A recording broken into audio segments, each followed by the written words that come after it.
உச்ச நீதிமன்றத்திலும் உயர் நீதிமன்றத்திலும் தமிழ்நாடு அரசிற்கு ஒரு பெரும் பின்னடைவா என்கிற ஒரு கேள்வியோடு இந்த சிறப்பு நேரலை தொடங்குகிறது. ஏனென்றால் டாஸ்மாக் மதுபான கடைகளிலே நடைபெற்ற முறைகேடுகள் குறித்து அமலாக்கத்துறை கடந்த 6-7 தேதிகளில் மார்ச் மாதம் 6லிருந்து 8ஆம் தேதி வரை 3 நாட்கள் விசாரணை மற்றும் சோதனை நடத்தியது. அந்த சோதனைக்கு பிறகு சற்றேறக்குரிய மதுபான கொள்முதல், கிடங்குகளிலிருந்து சில்லறை விற்பனை கடைகளுக்கு செல்லுதல், மதுபான ஆலைகளிலிருந்து சில்லறை விற்பனைகளுக்கு நேரடியாக செல்லுதல் என்று பல்வேறு முறைகேடுகள் நடைபெற்றிருக்கு. சற்றேறக்குறைய 1000 கோடி ரூபாய் முறைகேடுகள் நடந்திருப்பதாக அமலாக்கத்தினுடைய அறிக்கை சொன்னது.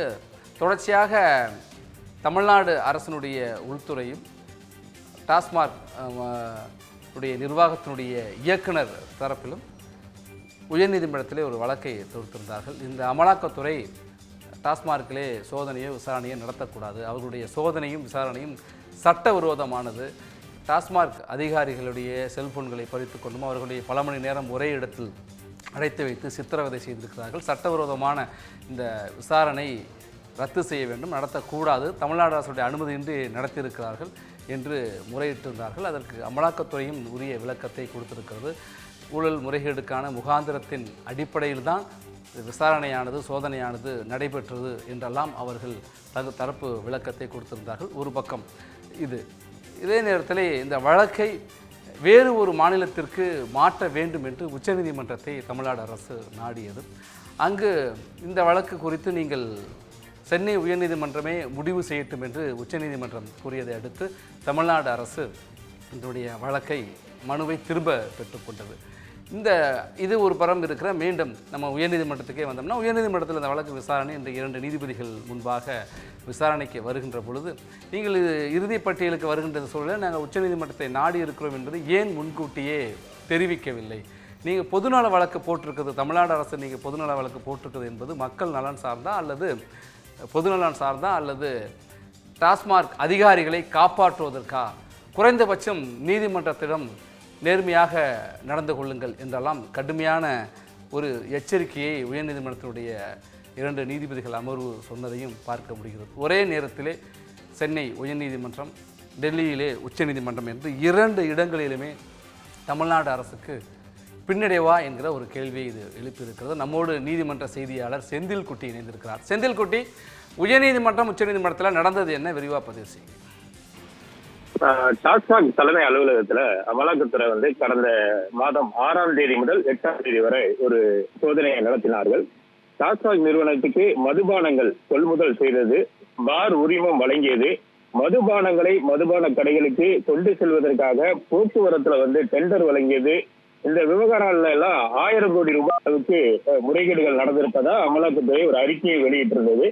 அமலாக்கத்துறையின் இந்த சோதனை சட்டவிரோதமானது என அறிவிக்க வேண்டும், விசாரணை என்ற பெயரில் டாஸ்மாக் அதிகாரிகளை துன்புறுத்தக்கூடாது என்று தமிழக அரசு மற்றும் டாஸ்மாக் நிர்வாகம் தரப்புல சென்னை உயர்நீதிமன்றத்துல வழக்கு தொடரப்பட்டிருந்தது. அந்த மனுவுல அமலாக்கத்துறை சோதனையை அரசியலமைப்பு சட்டத்தின் கூட்டாட்சி கட்டமைப்புக்கு விரோதமானது என அறிவிக்க வேண்டும் என்றும், தமிழக அரசுடைய அனுமதியின்றி நடத்தப்பட்ட இந்த சோதனையை சட்டவிரோதமானது என்று அறிவிக்க கோரியிருந்தனர். இந்த வழக்கை கடந்த 2 வாரங்களுக்கு முன்பு நீதிபதிகள், சென்னை உயர்நீதிமன்ற நீதிபதிகள் MS ரமேஷ் மற்றும் செந்தில்குமார் அமர்வில் விசாரித்து பின்னர் இந்த வழக்கின் விசாரணையிலிருந்து விலகி இருந்தது. இதன் பின் இந்த வழக்கு நீதிபதிகள் SM சுப்பிரமணியன் மற்றும் ராஜசேகர் அடங்கிய அமர்வுல விசாரணைக்கு எடுத்துக் கொள்ளப்பட்டது. அப்போது இந்த வழக்குல டாஸ்மாக் நிர்வாக இயக்குனர், டாஸ்மாக் செயலாளர் மற்றும் டாஸ்மாக் தலைமை கணக்கு அதிகாரி உள்ளிட்ட பெண் அதிகாரிகளும் பிரமாண பத்திரங்களை சென்னை உயர்நீதிமன்றத்துல தாக்கல் செய்திருந்தார்கள். அதுல அமலாக்கத்துறை சோதனையின் போது தாங்கள் சட்டவிரோதமாக அடைத்து வைக்கப்பட்டதாகவும், உடல் ரீதியாகவும் மன ரீதியாகவும் தங்களை துன்புறுத்தப்பட்டதாகவும் அந்த மனுவில் தெரிவித்திருந்தார்கள். காலையில் பணிக்கு வந்த தங்களை நள்ளிரவில் தான் வீட்டிற்கு அனுப்பியதோடு மறுநாள் விரைவாக அலுவலகம் வர தங்களிடம் கூறியதாகவும், இதன் காரணமாக 3 அந்த ஊழியர்களுடைய பாதுகாப்பு குறித்து கவலைப்படாமல் தங்களை நள்ளிரவில் வீட்டுக்கு அனுப்பியதாகவும் பிரமாண பத்திரத்துல அவங்க குற்றம் சாட்டியிருந்தார்கள். அதிகாரிகள் மற்றும் ஊழியர்களின் செல்போன்கள் அனைத்தும் பறிமுதல் செய்யப்பட்டதாகவும், குடும்பத்தினருக்கு கூட அந்த தகவல்களை சொல்ல முடியாத நிலை ஏற்பட்டதாகவும் அவருடைய தெரிவித்திருந்தார்கள். அமலாக்கத்துறையின் இந்த சட்டவிரோதமானது மட்டுமன்றி மனித உரிமை மீறல் என்றும் அந்த பிரமாண பத்திரத்தில் தெரிவித்திருந்தனர். அமலாக்கத்துறை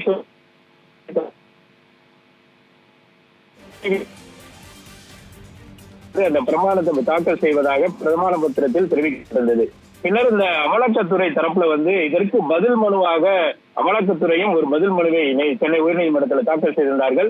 47 பக்கங்கள் கொண்ட அந்த பதில் மனுல சோதனை நடத்துவதற்காக வாரண்டை காட்டி வலுக்கட்டாயமாக தமிழக அரசு கூறக்கூடிய குற்றத்தை ஏற்க முடியாது என்றும் சோதனைக்கான வாரண்டை சமர்ப்பிக்க வேண்டிய அவசியம் இல்லை என்றும் தெரிவித்திருந்தது.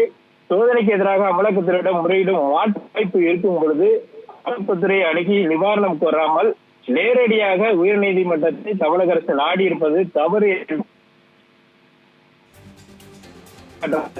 கடந்த டாஸ்மாகில் நடந்த முறைகேடுகள் தொடர்பாக லஞ்ச ஒழிப்புத்துறை பதிவு செய்திருக்கக்கூடிய அந்த வழக்குகள் அடிப்படையிலே சோதனை நடத்தியிருப்பதாகவும் எந்த ஆதாரமும் இல்லாமல் சோதனை நடத்தப்படவில்லை என்பதையும் அமலாக்கத்துறை தெளிவுபடுத்தி அந்த பதில் மனுவில் குறிப்பிட்டிருந்தது. அதிகாரிகள் உணவருந்த ஓய்வெடுக்க அனுமதி வழங்கிய பிறகே வாக்குமூலங்கள் பதிவு செய்யப்பட்டதாகவும் டாஸ்மாக் அதிகாரிகளின் சுதந்திரத்தை மீறியதாக டாஸ்மாக் நிர்வாகம் வழக்கு தொடர முடியாது, சம்பந்தப்பட்ட அதிகாரிகள் மட்டுமே வழக்கு தொடர முடியும் என்று அந்த பதில் மனுவில் தெரிவிக்கப்பட்டது. பெண் அதிகாரிகளின் பாதுகாப்பான முறையில் தான் வீட்டுக்கு அனுப்பி வைக்கப்பட்டதாகவும் ஆதாரங்களை சேகரிக்கும் மட்டுமே அதிகாரிகள் மொபைல் போன்கள் பறிமுதல் செய்யப்பட்டதாக அமலாக்கத்துறை விளக்கம் அளித்திருந்தது. அமலாக்கத்துறையின் விசாரணையை சீர்குலைக்கும் வகையில் முன்கூட்டியே தமிழக அரசு இந்த வழக்கை தாக்கல் செய்திருப்பதால் இந்த வழக்கை விசாரணைக்கு உகந்ததல்ல என்று அந்த தமிழக அரசுடைய அந்த வழக்கை தள்ளுபடி செய்ய வேண்டும் என்றும் ஒரு கோரிக்கையை அமலாக்கத்துறை அந்த பதில் மனுவில் தெரிவித்திருந்தது. இந்த நிலையில் நீதிபதிகள் எஸ்.எம். சுப்பிரமணியன், ராஜசேகர் அமர்வானது அமலாக்கத்துறையுடைய இந்த பதில் மனுவுக்கு தமிழக அரசு விளக்கம் அளிக்க வேண்டும் என்று மேலும் இறுதி வாதத்திற்காகவும் இந்த வழக்கு விசாரணையானது தள்ளி வைக்கப்பட்டிருந்தது. இதனிடையே இந்த வழக்கை வேறு அமர்வுக்கு மாற்ற வேண்டும் என்று வழக்கறிஞர் K.M. விஜயன் சென்னை உயர்நீதிமன்ற தலைமை அமர்வில் ஒரு முறையீடை செய்தார். அதில் ராஜசேகர் என்ற நீதி பாலாஜியின் தரப்பு வழக்கறிஞராக வேண்டும் என்று கோரிக்கை வைத்தார். அப்போது தலைமை நீதிபதி சம்பந்தப்பட்ட அமர்வில் முறையீடை சொல்லி அறிவுறுத்தி வேறு எந்த உத்தரவையும் இந்த வழக்கில் பிறப்பிக்கவில்லை. இதையடுத்து இந்த வழக்கானது மீண்டும் இன்று காலை நீதிபதிகள் எஸ்.எம். சுப்பிரமணியன், ராஜசேகர் அமர்வுல விசாரணைக்கு எடுத்துக் கொள்ளப்பட்டது. அப்போது அரசு தரப்புல டாஸ்மாக் சோதனை தொடர்பாக வேறு மாநில நீதிமன்றத்திற்கு இந்த வழக்கை மாற்ற வேண்டும் என்ற ஒரு கோரிக்கையோடு உச்ச நீதிமன்றத்தில் மனு தாக்கல் செய்திருப்பதாகவும் அந்த வழக்கு விசாரணைக்கு வருவதால் சிறிது நேரம் அந்த வழக்கு விசாரணையை ஒத்திவைக்க வேண்டும் என்ற ஒரு கோரிக்கை வைக்கப்பட்டது. இதை கேட்ட சென்னை உயர்நீதிமன்ற நீதிபதிகள் மிகவும் கடுமையாக தமிழக அரசை விமர்சித்தார்கள். இறுதி விசாரணைக்கு தயார் என கூறிவிட்டு உச்ச நீதிமன்றத்தில் ஏன் விசாரணையை மாற்ற கோரி மனு தாக்கல் செய்துள்ளீர்கள் என்று ஒரு கண்டனத்தையும் தெரிவித்தார்கள். உயர் நீதிமன்றத்தை இழிவுபடுத்தியதாக நீதிபதிகள் அப்போது கடும் விமர்சனத்தையும் வைத்தார்கள். வழக்கை விசாரணைக்கு வந்த போதே உச்ச நீதிமன்றம் செல்வதாக கூறியிருந்தால் நாங்கள் வழக்கு விசாரணைக்கு பட்டியலிடக்கவே மாட்டோம் என்று நீதிபதிகள் அப்போது தெரிவித்தார்கள். மேலும் இந்த வழக்கு பொது நலனுக்காக தாக்கல் செய்யப்பட்டிருக்கிறதா அல்லது டாஸ்மாக் அதிகாரிகளை காப்பாற்றுவதற்காக இந்த வழக்கு தாக்கல் செய்யப்பட்டிருக்கிறதா என்ற கேள்வியும் நீதிபதிகள் எழுப்பி குறைந்தபட்சம் நீதிமன்றத்திற்காவது தமிழக அரசு நேர்மையாக இருக்க வேண்டும் என்று அப்போது விமர்சனங்களை வைத்தனர். மாநில அரசின் உரிமைக்காகவே உயர்நீதிமன்றம் உச்ச நீதிமன்றத்தில் மனு தாக்கல் செய்யப்பட்டிருப்பதாக அப்போது அரசு தரப்பில் விளக்கம் அளிக்கப்பட்டது.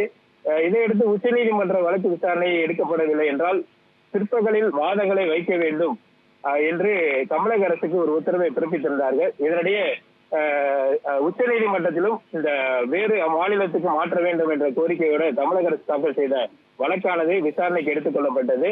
அப்போது உச்ச நீதிமன்ற தலைமை நீதிபதி இந்த வழக்குல தலையிட மறுத்தார். குறிப்பாக இந்த விவகாரத்துல சென்னை உயர்நீதிமன்றமே முடிவு செய்யட்டும், அங்கேயே வாதங்களை வைக்க வேண்டும் என்று நீதிபதிகள் தெரிவித்தார்கள். இதை கேட்ட தமிழக அரசு வழக்கை திரும்ப பெறுவதாக தெரிவித்தது. இதையடுத்து வழக்கை தள்ளுபடி செய்து உச்ச நீதிமன்றமும் ஒரு உத்தரவை பிறப்பித்தது. பின்னர் இந்த வழக்கு சென்னை உயர்நீதிமன்றத்தில் மீண்டும் பிற்பகலில் விசாரணைக்கு எடுத்துக் கொள்ளப்பட்டது. அப்போது நீதிபதிகள் அரசு தரப்பு இந்த வழக்கை தொடர விரும்புகிறார்களா என்ற நிலைப்பாட்டை பின்னர் பதிலளிக்கட்டும், முதலில் டாஸ்மாக் தரப்பில் இறுதி வாதங்களை வைக்கட்டும் என்று நீதிபதிகள் தெரிவித்திருந்தனர். இதையடுத்து டாஸ்மாக் தரப்புல மூத்த வழக்கறிஞர் விக்ரம் சௌத்ரி ஆஜராகி வாதித்தார். அப்போது அமலாக்கத்துறை தரப்புல சோதனையின் போது பெண் அதிகாரிகள் உள்ளிட்டோர் தொடர்ந்து 60 மணி நேரம் ஒரே இடத்தில் வைக்கப்பட்டதாகவும் ஒரு சிலர் மட்டுமே நள்ளிரவு 1 மணி அளவில் வீட்டுக்கு அனுப்பப்படுவதாகவும் தெரிவிக்கப்பட்டது. தவறு நடந்துள்ளது, சட்டவிரோதமாக பணப்பரிமாற்றம் நடந்துள்ளது என்பதற்கான காரணங்கள் இருந்தால் மட்டுமே நடவடிக்கை எடுக்க வேண்டும். ஆனால் இந்த விவகாரத்தில் அதுபோன்று நம்புவதற்கு எதுவும் இல்லை என்றும் டாஸ்மாக் தரப்பில் வாதங்கள் வைக்கப்பட்டது. டாஸ்மாக் அதிகாரிகள் தனிப்பட்ட தகவல்கள் அடங்கிய செல்போனை பறிமுதல் செய்தது அந்தரங்க உரிமைக்கு எதிரானது எனவும், அதிகாரிகள் விதிமுறைகளை பின்பற்றாமல் அத்துமீறும் செயலில் ஈடுபட்டால் நீதிமன்றம் தலையிடலாம் என்று டாஸ்மாக் நிர்வாகம் தரப்பில் வாதங்கள் வைக்கப்பட்டது. வாதங்கள் நிறைவடையாத அடுத்து வழக்கு நாளை ஒத்திவைக்கப்பட்டது.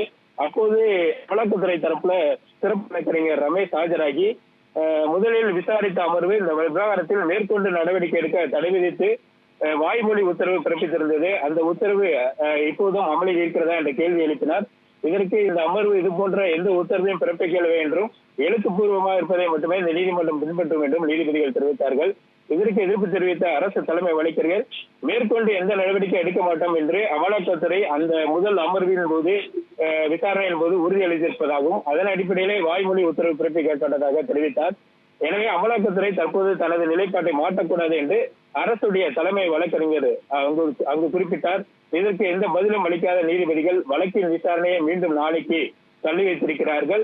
தொடர்ந்து இந்த விசாரணையை காலதாமதப்படுத்தும் நோக்கில் தமிழக அரசு பல்வேறு விஷயங்களை நீதிபதிகள். நன்றி செந்தில்குட்டி, தங்களுடைய விரிவான தகவல்களுக்கு. நம்மோடு உயர்நீதிமன்ற வழக்குரைஞர் சுரேஷ் இணைந்திருக்கிறார். வணக்கம் சுரேஷ். இப்போ இந்த வழக்கை பொறுத்த வரைக்கும் உச்சநீதிமன்றம் உயர்நீதிமன்றம் இரண்டிலுமே இந்த டாஸ்மாக் குறித்த வழக்கிலே தமிழ்நாடு அரசுக்கு ஒரு பின்னடைவாக பார்க்கப்படுதா சொல்றாங்க, உங்கள் பார்வை என்ன? வணக்கம் மகேஸ்வரன். நிச்சயமாக இன்றைக்கு நீதியரசர்கள் கடுமையான கண்டனத்தை தெரிவிச்சிருக்காங்க.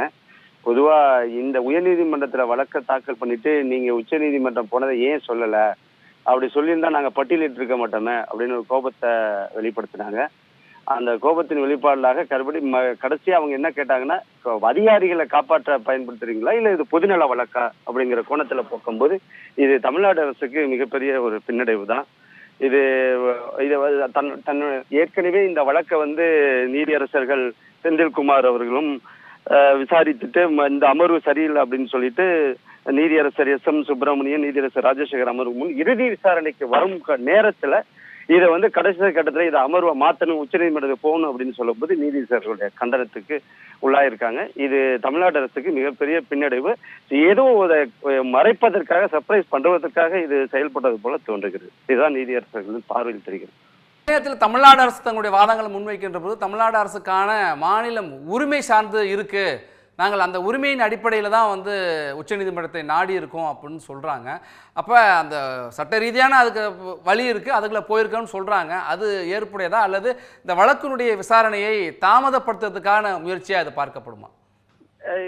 மகேஸ்வர், இது நிச்சயமா தாமதப்படுத்து. அதாவது இறுதிக்கட்ட விசாரணைக்கு வந்துட்டேன்னா என்னன்னா, ஒரு வழக்கு இவங்க ஒரு மேல்முறையீடு பண்ணியிருக்காங்க. அதாவது 1000 கோடி ரூபாய் ஊழல் நடந்திருக்கு அப்படின்னு இடி ரைடு பண்ணியிருக்கும் போது அதை எதிர்த்து போகும்போது இவங்க போகும்போது அந்த ஃபைனல் ஆர்டர் என்னன்னு தெரிஞ்சுக்கிட்டு உச்சநீதிமன்றம் போயிருக்கலாம்ல. உச்சநீதிமன்றம் ஃபைனல் ஆர்டருக்கு முன்னாடியே இவங்க பதறுவதும் இல்ல இந்த அமர்வை விசாரிக்க கூடாதுன்னு சொல்லும்போது சந்தேகத்துக்கு உண்டு பண்ணுது. இது சட்டத்துக்கு உச்சநீதிமன்றம் இன்னைக்கு சரியா சொல்லிருச்சு, நீங்க அங்க முடிவு பண்ணட்டும், அங்க என்ன ஆர்டர் வருதோ அதை வச்சு அப்பீல் வாங்க அப்படிங்கிறது சொல்லியிருக்காங்க. நன்றி சுரேஷ், உங்களுடைய கருத்துக்களை பகிர்ந்து கொண்டமைக்கு. தமிழ்நாடு அரசனுடைய இந்த முயற்சி என்பது வழக்கை தாமதப்படுத்துவதற்கான ஒன்றா அல்லது சட்ட ரீதியான வழிமுறை தானா, வழக்கமான ஒரு நடைமுறை தானா என்கிற ஒரு கேள்வி வருகின்ற பொழுது வழக்குரைஞர் நம்முடைய நீதிமன்ற செய்தியாளருடைய பார்வையிலே குறிப்பிடுகின்ற பொழுது அது வழக்கினுடைய டாஸ்மாக் முறைகேடு குறித்து அமலாக்கத்தினுடைய விசாரணை சோதனையை தாமதப்படுத்துகின்ற வகையில் தான் தமிழ்நாடு அரசினுடைய அடுத்தடுத்த நகர்வுகளும் முடிவுகளும் இருக்குது. அதைத்தான் இது வெளிப்படுத்துகின்றன. உயர்நீதிமன்றத்திலே இறுதி விசாரணைக்கு வருகிறது என்கிற சொல்லுகிறது பொழுது அந்த பட்டியலுக்கு எடுக்கின்ற பொழுது முன்னதாகவே நாங்கள் உச்சநீதிமன்றத்தை நாடுகிறோம் என்று உயர்நீதிமன்றத்திலே தெரிவித்திருந்தால் நாங்கள் பட்டியலிட்டிருக்க மாட்டோம் என்று உயர்நீதிமன்றத்துடைய 2 நீதிபதிகள் அமர்வு சொல்கிறாங்க. நீதியரசர்கள் அதை தமிழ்நாடு அரசை ஒரு கடிந்து தான் அந்த வார்த்தையை பயன்படுத்துகிறாங்க. நீங்கள் குறைந்தபட்சம் நீதிமன்றத்துக்காவது நேர்மையாக இருங்க. இந்த வழக்கை யாருக்காக தொடுக்கிறீங்க? பொதுநலத்தோடா அல்லது டாஸ்மாக் அதிகாரிகளை காப்பாற்றுவதற்கா என்று நீதிமன்றமே கேள்வியை எழுப்பியிருக்கிற சூழலே டாஸ்மாக் மதுபான கடைகளிலே நடைபெறுகின்ற இந்த ஊழல் என்பது தமிழ்நாடு முழுக்க கடந்த சில நாட்களாக கடந்த சில ஆண்டுகளாக இருந்தாலும் கூட அதிகமாக மீண்டும் பேசு பொருளாகவும் விவாதத்திற்கும் உள்ளாகி இருக்கிறது.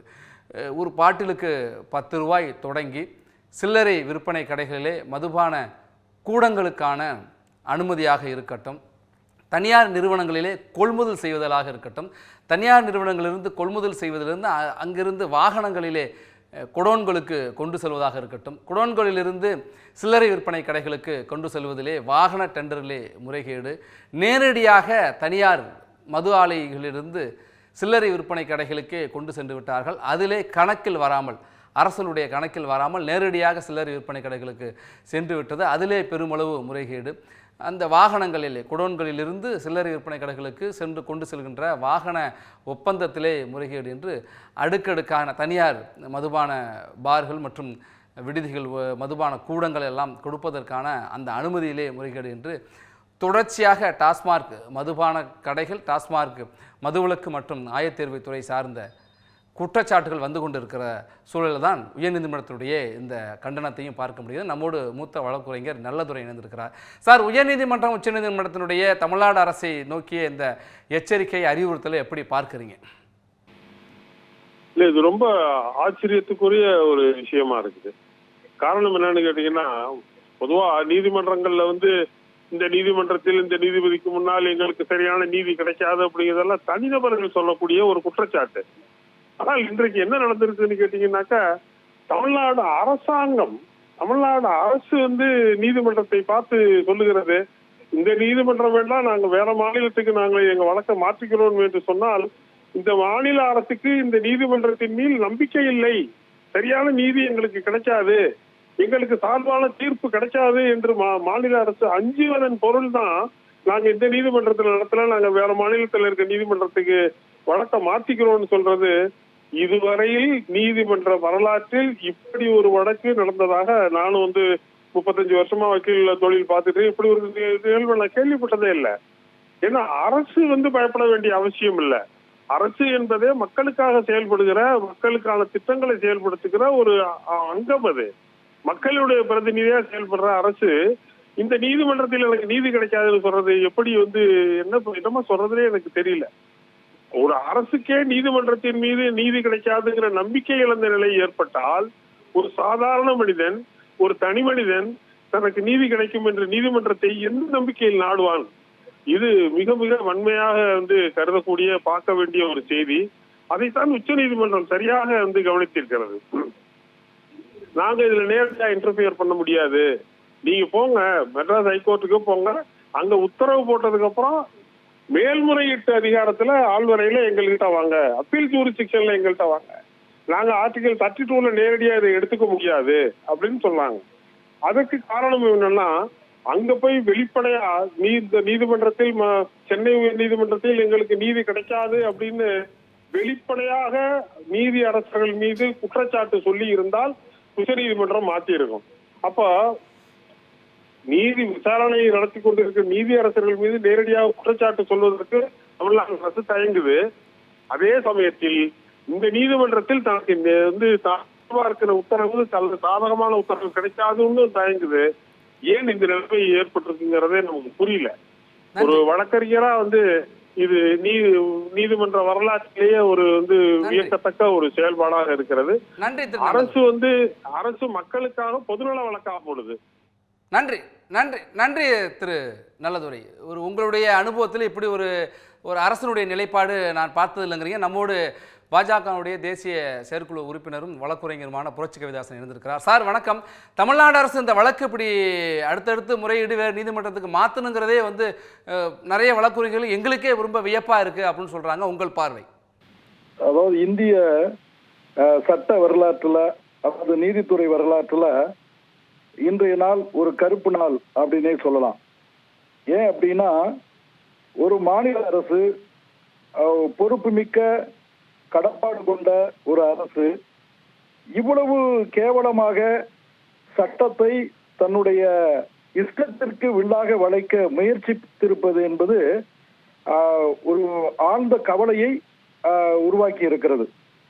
குறிப்பா பாத்தீங்கன்னா, உயர் நீதிமன்றத்துல இடி டைரக்டரேட் அதிகாரிகளுடைய மார்ச் 6 முதல் 8 வரை நடந்த ரெய்டு சட்டப்படி செல்லத்தக்கதல்ல அப்படின்னு சொல்லி சட்டவிரோதம் அப்படின்னு அறிவிக்க கோரியும், அதிகாரிகள் மேற்கொண்டு இடி அதிகாரிகள் மேற்கொண்டு டாஸ்மாக் அதிகாரிகளை துன்புறுத்தக்கூடாது விசாரணை என்ற பெயரில் அப்படின்னு தடை கேட்டும் ஒரு பொதுநல வழக்கு போடுறாங்க.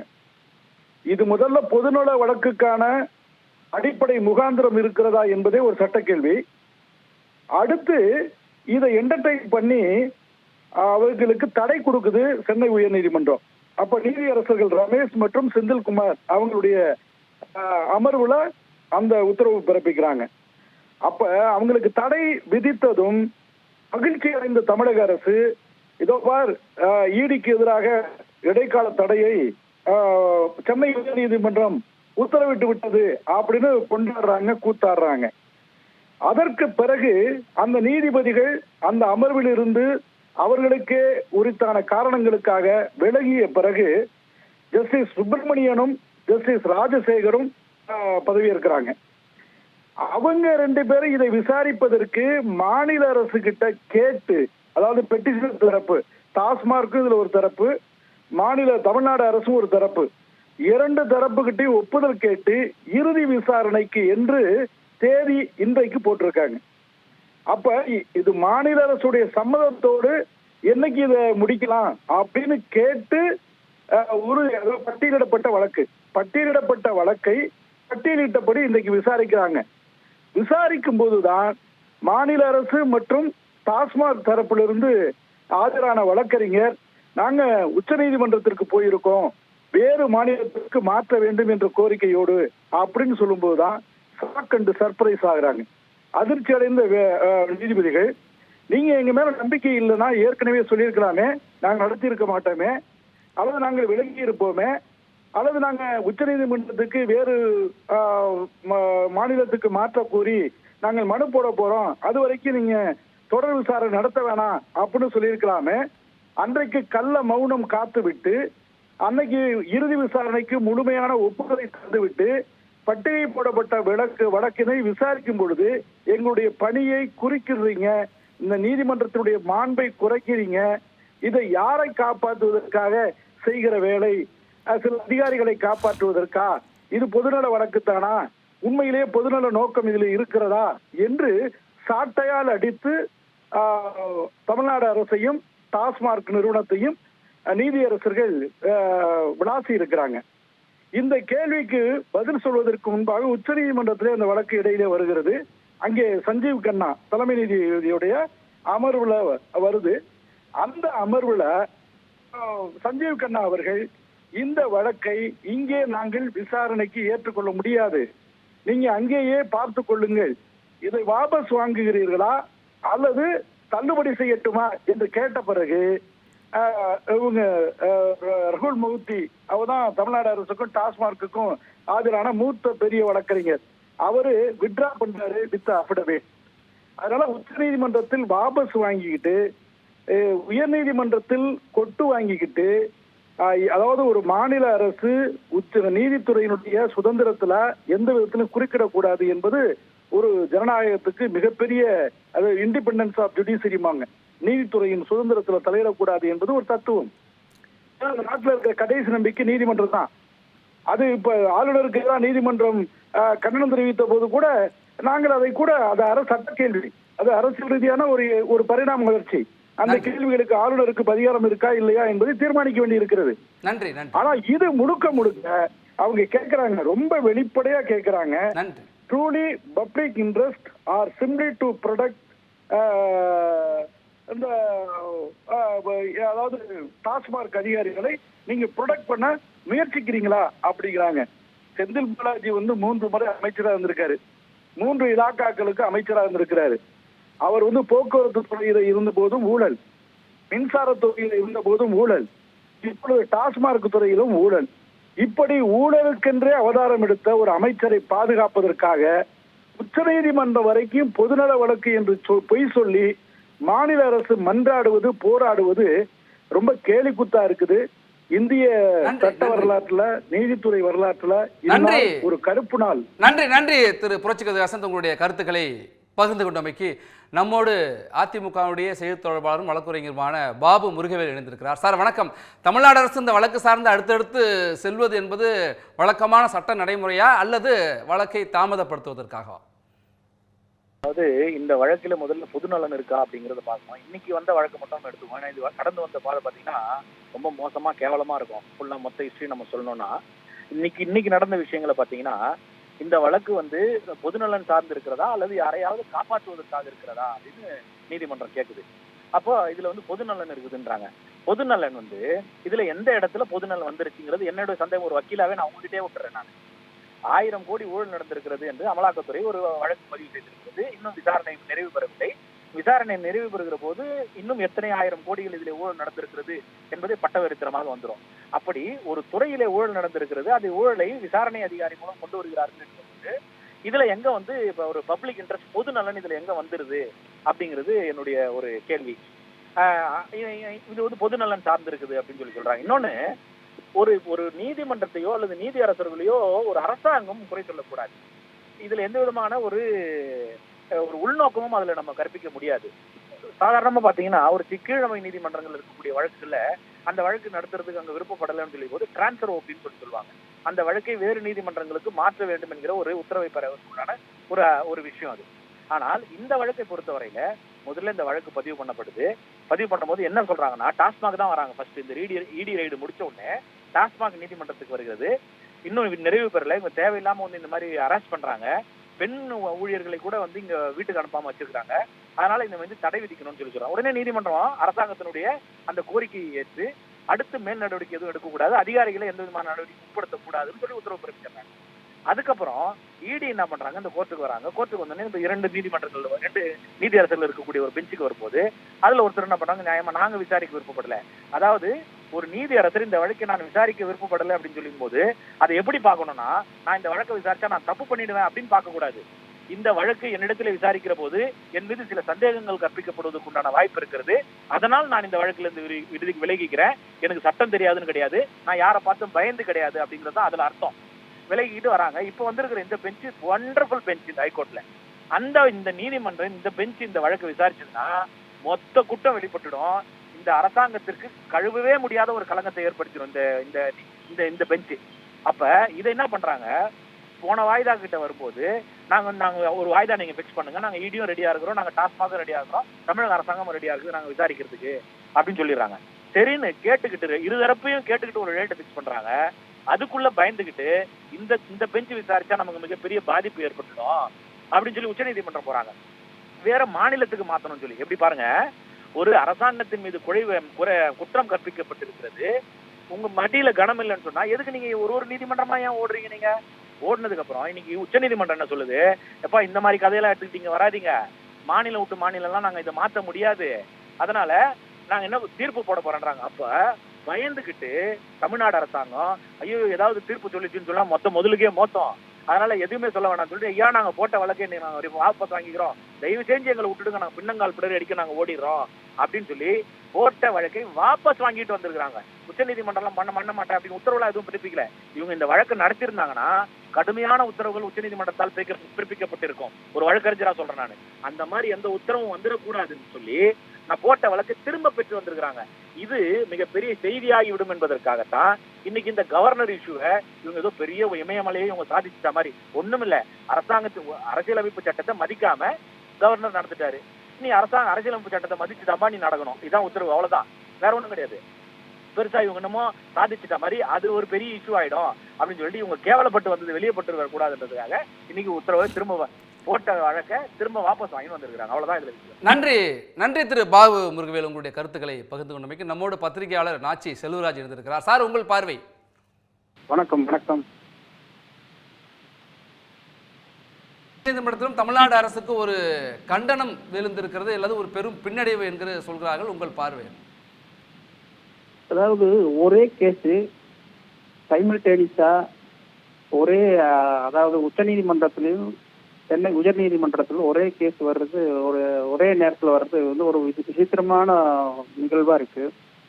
அதாவது நீதித்துறையும் சரி இது ஒரு வித்தியாசமான வழக்கத்தை பாக்குறாங்க. என்னன்னு கேட்டீங்கன்னா, இது எதற்காக இப்படி செஞ்சாங்க, தெரிஞ்சு செஞ்சாங்களா தெரியாம செஞ்சாங்களா அப்படிங்கிற வார்த்தை வந்து நம்ம சொல்ல, இது நீதியரசர்கள் மூலம் தெரியப்பட்டது.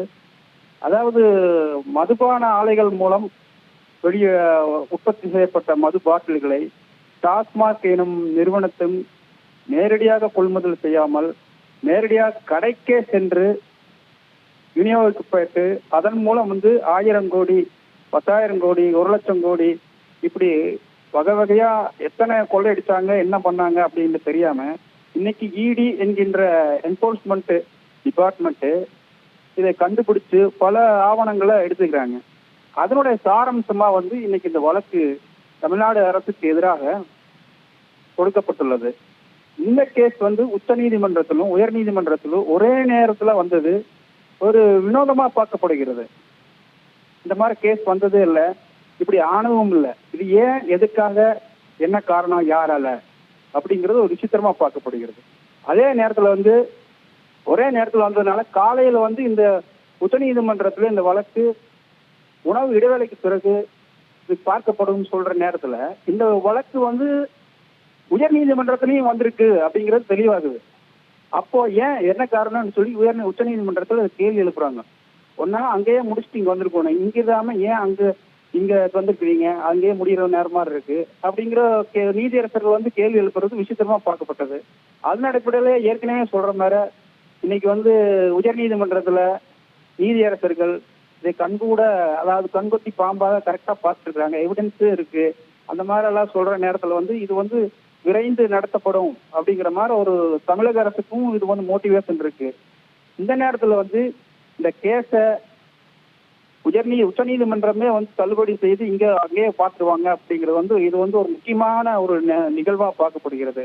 இது அரசாங்கத்துக்கு அதாவது முடிந்தவரை எதிராக வரும் அப்படிங்கிற மாதிரி ஒரு கண்காணிப்பு, அதாவது ஆக்டிவிட்டிஸ் எல்லாம் பார்க்குற போது தெரிய வருது. அதே நேரத்தில் வந்து இன்னைக்கு மாநில ஆளுநருக்கு எதிராக வந்து இந்த 10 அம்ச இதை வந்து போட்டுக்கிறாங்க. அதன் அடிப்படையில் வந்து தமிழ்நாடு அரசுக்கு ஆதரவாக இந்த தீர்ப்புகள் வந்தது ஒரு கொண்டாடப்படும் வேளையில், அதே நேரத்தில் வந்து இது வந்து ஒரு மிகப்பெரிய ஒரு அச்சுறுத்தலை ஏற்படுத்தும் அப்படிங்கிற மாதிரி ஒரு கேள்விகள் வந்திருக்கு நீதித்துறையில. இந்த கேஸ் எப்படி போகும் அப்படிங்கிறது வந்து இன்னைக்கு வந்து ஒரு பெருசா பார்க்கப்படுகிறது. போக அந்த கேஸ் நாளாக இந்த அளவுக்கு போகுங்கிறது வந்து போகத்தான் தெரியும், பார்ப்போம். நன்றி திரு நாச்சி செல்வா, தங்களுடைய கருத்துக்களை பகிர்ந்து கொண்டமைக்கு. இந்த வழக்கு பொறுத்த வரைக்கும் ஒரு ஆளும் கட்சி தன் மாநிலத்தில் நடைபெறுகின்ற வழக்கை அல்லது ஒரு அரசு தன் மாநிலத்தில் நடைபெறுகின்ற வழக்கை வேறு மாநிலத்திற்கு மாற்ற வேண்டும் என்று சொல்வது ஒரு புது அனுபவமாக இருக்கிறது என்று மூத்த வழக்கறிஞர் ஒருவர் குறிப்பிட்டார். அதே போல ஒரு வழக்கு நடைபெற்று கொண்டிருக்கின்ற நேரத்திலே அந்த வழக்கு சார்ந்து உச்சநீதிமன்றத்துக்கும் செல்வதும், இந்த வழக்கு சார்ந்து சட்ட ரீதியான வழிமுறைகள் இருந்தாலும் கூட வழக்கின் போக்கை அல்லது வழக்கினுடைய விசாரணையை அதை தாமதப்படுத்துகின்ற வகையிலான முயற்சியாக பார்க்கப்படுகிறது என்றெல்லாம் மூத்த பத்திரிகையாளர் மற்றும் வழக்கறிஞர்கள் குறிப்பிட்டாங்க. டாஸ்மாக் முறைகேடுகள் குறித்த, அமலாக்கத்தினுடைய சோதனைகள் குறித்த வழக்கு சார்ந்து தமிழ்நாடு அரசினுடைய அடுத்தடுத்த நிலைப்பாடுகள் என்னவாக இருக்க போகிறது, நீதிமன்றத்தினுடைய நடவடிக்கையும் விசாரணையும் எப்படி அமையப் போகிறது என்பதெல்லாம் அடுத்தடுத்த நாட்களில் பார்க்கலாம். காத்திருப்போம்.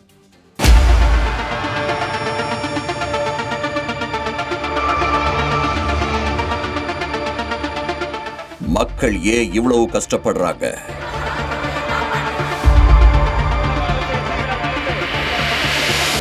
அந்த கஷ்டத்தை கொடுக்கிறது யாரு? அதை தடுக்கிறது யாரு? மற்ற தொலைக்காட்சிகள் செய்ய தயங்குறது என்ன? செய்ய மறுக்கிறது என்ன?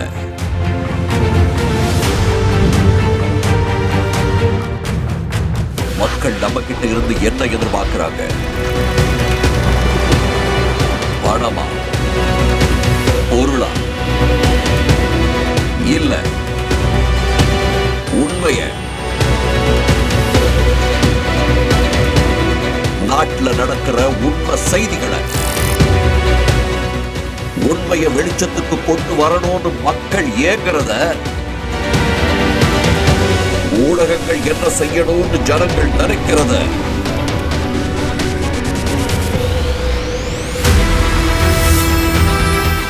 நாங்க செய்வோம். தமிழ் ஜனம் தொலைக்காட்சி செய்யும்.